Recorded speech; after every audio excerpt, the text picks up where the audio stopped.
Hello YouTube family, this is Farmhouse of IT. Let's start the video. Pygame, Python modules that allow you to develop video games. When you import Pygame, you usually start by setting the screen, height, and width. Pygame allows you to draw shapes and objects with code. Afterwards, you can add event listeners that listen in for keyboard presses to move the object around the screen. You can also upload images and sound and use them in your game. It also handles animations and collision detection. Usually people use Pygame to create two-dimensional games. However, three-dimensional game development is possible with the help of OpenGL. TensorFlow, a Python library for machine learning. It gets its name from the tensor in linear algebra, which is basically the kind of math it uses to work. You can use it to build AI models capable of image recognition, speech recognition, deep learning, and many more. You can get sample training data on the internet, then import it into your Python project or a Jupyter notebook. Then use deep learning APIs, such as Keras, to create an artificial neural network. OpenCV, standing for OpenCV, Open Computer Vision, is a Python library famous for image recognition. But image recognition is only scratching the surface. It really shines at real-time object detection, facial recognition, hand tracking, motion control, object detection using AI, augmented reality. It can even allow robots to see. NumPy, short for NumPy, Numerical Python, is a package used for scientific computing. It's mostly used for the ease of building multi-dimensional arrays. Now, what is a multi-dimensional array, you ask? In vanilla Python, you can store multiple pieces of information in a data structure called a list. It's basically what it sounds like. Imagine a grocery list or a list of numbers. However, just because you put a bunch of items next to each other in a list doesn't mean it's stored that way in memory. NumPy makes sure all of the information you input into a list is all placed right next to each other in memory. A list is a single-dimensional array, but instead of listing your items in one column, what if you can use rows, creating a grid? This is what a multi-dimensional array is. And you can also even go further than 2 dimensions. By the way, a two-dimensional array is called a matrix, and any array more than 2 dimensions are called tensors. Basically, NumPy makes handling data and information a lot faster. Pandas, a Python library used for data science. Pandas allows you to structure information by placing it into a data frame. A data frame is a table of rows and columns that help you organize information.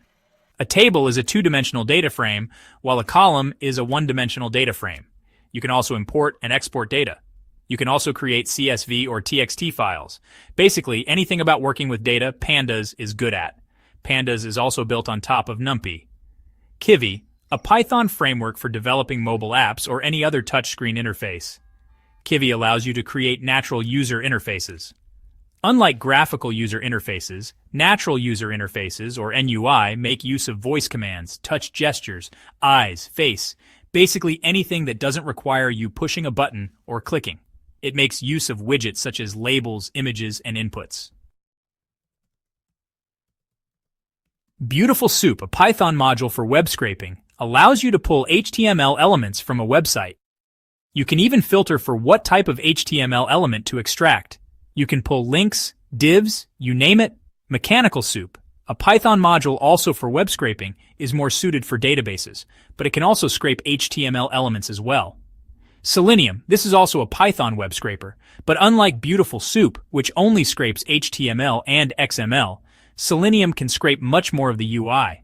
It's really good for websites that are dynamic and have high interactivity. For example, you can automate scraping Instagram hashtags, topics, or anything you want.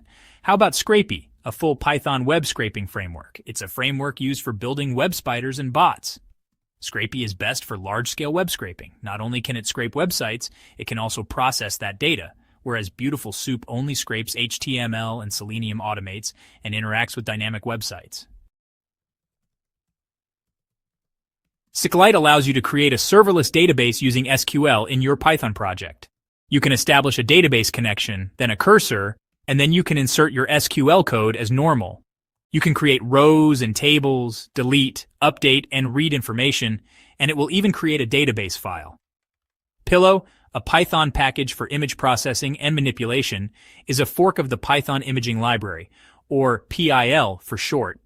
It allows you to import and export images, do image editing, drawing, adding filters, and more. On the surface, it seems to be only for image editing, but you can actually also use Pillow for data science, AI, and web development. Matplotlib, a Python package for data visualization, lets you create graphs, charts, plots, and you can customize them as well. It's often used in conjunction with NumPy and Pandas. People often use it for data exploration to understand patterns, insights, and trends. SymPy, a powerful math package for Python, is used for performing symbolic math. It can do algebra, factorization, solve equations, and even calculus, such as differentiation and integration. It's basically a calculator on steroids. SciPy, a Python package for scientific computing, covers calculus, linear algebra, and statistics. This is basically NumPy on steroids. SciPy is used for numerical calculations, while SymPy is used for symbolic manipulation. Scikit-learn, a library for machine learning, specializes in supervised learning and unsupervised learning. What makes it different from others is that Scikit-learn is more for general machine learning, whereas packages like TensorFlow and PyTorch focus on deep learning. PyBrain, the Python-based reinforcement learning artificial intelligence neural network, is a library for machine learning that is no longer maintained. When it was actively developed, it was used to build neural networks. However, there are better alternatives now, like Theano. Theano, a library used for numerical computation, is well suited for deep learning, but is also no longer actively developed. It can do symbolic computation and uses the GPU for faster performance. Natural Language Toolkit, or NLTK, is a library for natural language processing.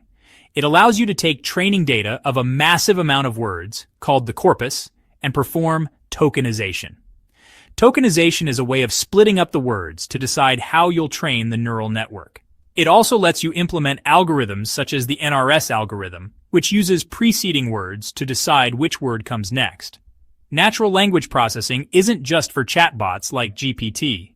It's also crucial for keyword searches, search predictions, ad targeting, and anything you can do with keywords.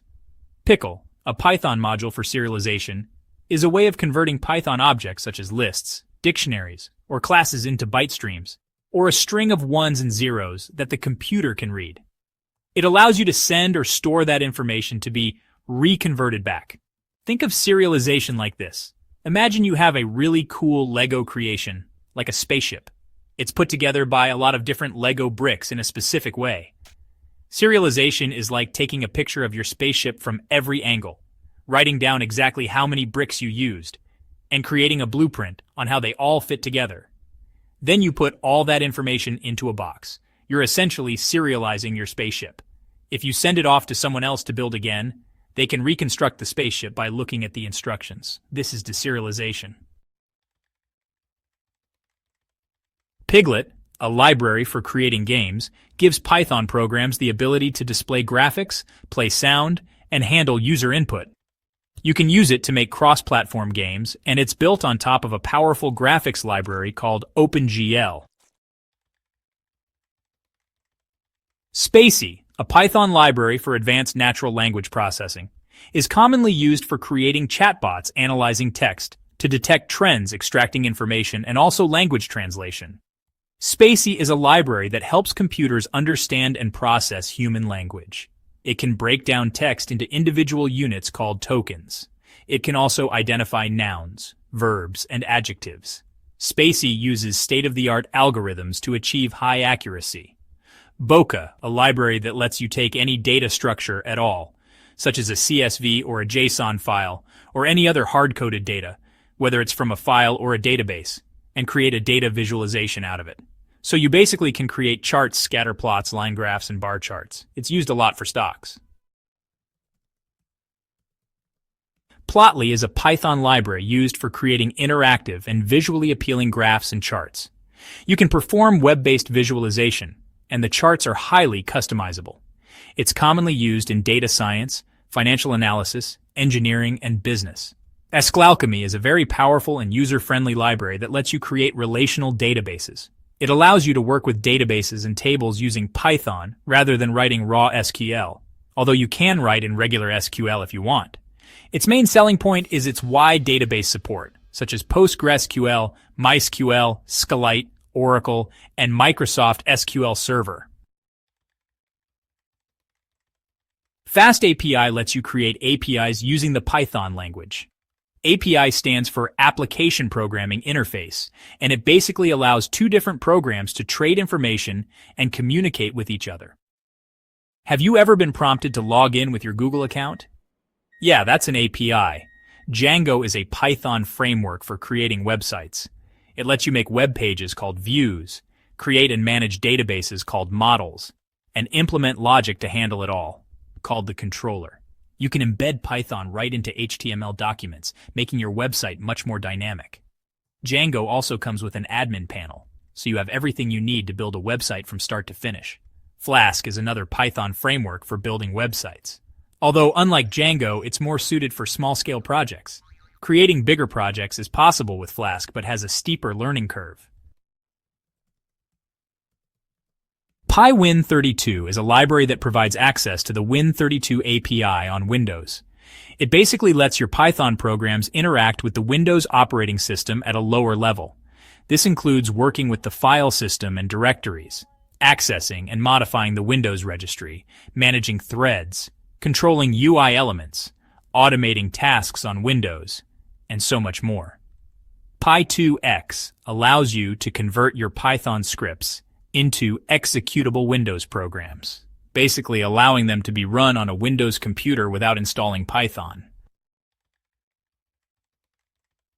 PIQT is a Python binding for the Qt framework. It lets you create graphical user interfaces and applications in Python. Normally, creating user interfaces and programs like this would require a knowledge of either C++ or Java, but PyQt lets you develop cross-platform applications with Python. These can run on Windows, Linux, Mac, and Android. You can also use it with a software called Qt Designer, where you can literally design the app by hand. Then the program will return to you either the template or the Python code, which cuts down development time a lot. Be sure to share this video, and thanks for watching.